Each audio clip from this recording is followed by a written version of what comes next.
पाकिस्तान कौमी असम्बली के मेंबर आमिर लियाकत साहब की मौत हो गई और सुनकर काफ़ी ज़्यादा दुख हुआ हमें। और होप कि सब किसी को ही दुख हो गया होगा, क्योंकि एक इंसान जब दुनिया से हमेशा हमेशा के लिए जा रहे होते हैं तो ये फितरती अमल है कि इंसान को इंसान पर दुखी होता है। और जो भी किस्म का मतलब किसी का पोस्ट हो, करेक्टर का कोई मालिक हो, लेकिन किसी भी शख्सियत की ज़िंदगी में बुराई के साथ साथ अच्छाई भी होती है और अच्छाई के साथ साथ बुराई भी होती है। That's it. और इसका हमें नहीं पता होता। सबसे पहली बात ये बताऊं कि उनकी मौत कैसे हो गई। आमिर लियाकत जो high profile politician, high profile journalist और मुख्तलिफ़ शोज़ के होस्ट हैं, और ये बहुत बड़ी बात है कि उनकी मौत हो गई। तो उनकी मौत का सबब क्या बनी? हाँ, इब्तिदाई रिपोर्ट में ये बताया जा रहा है कि उनकी जब वो रात को सोने लगे तो कह रहे थे कि मेरे सीने में दर्द हो रही है। मुलाजिमीन के मुताबिक कि उन्होंने उनको डॉक्टर का सजेशन दिया कि हाँ डॉक्टर के पास आपको लेके जाएं, तो उन्होंने मना किया, नहीं मुझे डॉक्टर के पास नहीं जाना। खैर जब वो सो गए, आमिर लियाकत सो गए, उनके मुलाजिमीन घर के सो गए, तो रात को चीख की आवाज़ें सुनाई दी उनको। और जैसे ही वो उनके दरवाज़े के पास चले गए, आमिर लियाकत के दरवाज़े के पास जिस कमरे में वो सो रहा था, तो दरवाज़े को उन्होंने जब खटखटाया तो किसी किस्म का भी रिस्पांस उनको नहीं मिला। 20 मिनट या आधे घंटे तक वो दरवाज़े को खटखटाते रहे और आखिर जब उन्होंने किसी भी तरीके से दरवाज़ा तोड़ा या दरवाज़े या वो कमरे के अंदर दाखिल हो गए, तो उनकी आंखें खुली थी आमिर लियाकत की और उनकी सांस बंद थी, मतलब उसकी डेथ हो गई थी। और इसके साथ साथ ये भी बताया जा रहा है कि आमिर लियाकत की मौत का सबब जनरेटर भी हो सकता, क्योंकि कल रात उनके घर में या उस इलाके में लाइट नहीं थी, तो लाइट की वजह से जनरेटर ऑन करना पड़ा। जैसे उनकी मौत हो गई थी तो तब तक वो जनरेटर ऑन था।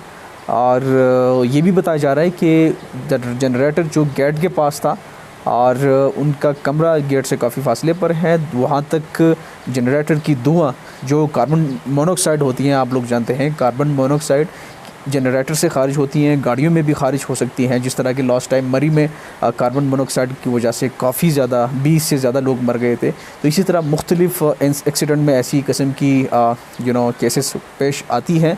तो ये बताया जा रहा है कि ये हो सकती है जनरेटर की धुआं भी उसकी मौत की सबब बन सकती है और साथ साथ और कुछ भी रीज़न हो सकता है। लेकिन पुलिस ये बता रहे हैं, इब्तिदाई रिपोर्ट में ये बताया जा रहा है कि पोस्टमार्टम करने से पहले कोई भी बात कहना क़ाबिल वक्त होगा। सो लेट्स वेटिंग के पोस्टमार्टम में क्या बात आती है।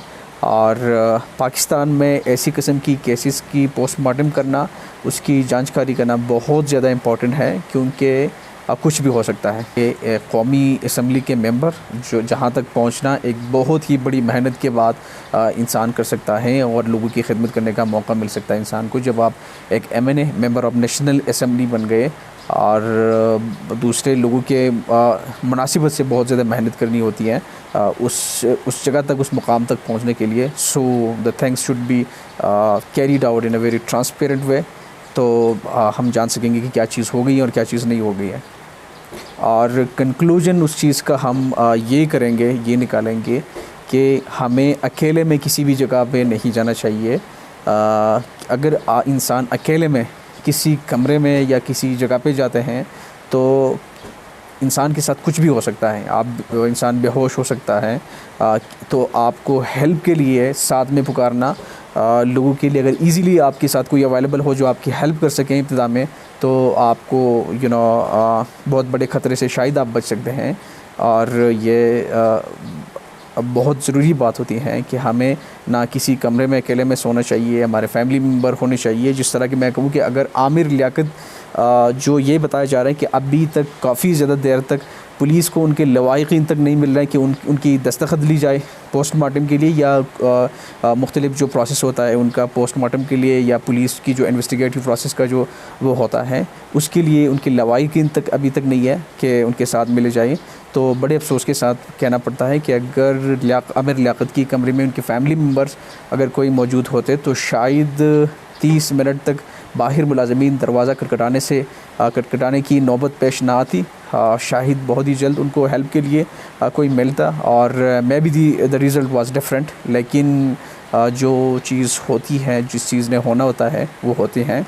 और हमें दोबारा मैं कहूँ कि, और दूसरी बड़ी बात यह है कि एहतियातन मैं ये भी कहना चाहूँगा कि किसी भी आप अगर सो रहे हैं हाँ, जनरेटर को ऑन छोड़ना, मुख्तलिफ सिलेंडर गैस लीकेज की वजह से कितने सारे लोगों की जान ज़ाय हो गई है। और ये बहुत ज़्यादा इम्पॉर्टेंट बात होती है। इतने सारे एक्सीडेंट, इतने सारी चीज़ें हम सोशल मीडिया पर देख के, हम टीवी में देख के, उसके बाद भी हमें इंसान ऐसी किस्म की गलतियों को रिपीट करता है। तो इट्स सो सैड कि फिर हमें ऐसी किस्म की नौबत का सामना पेश करना आता है, और ये बहुत बड़ी बात है मेरे ख़्याल में।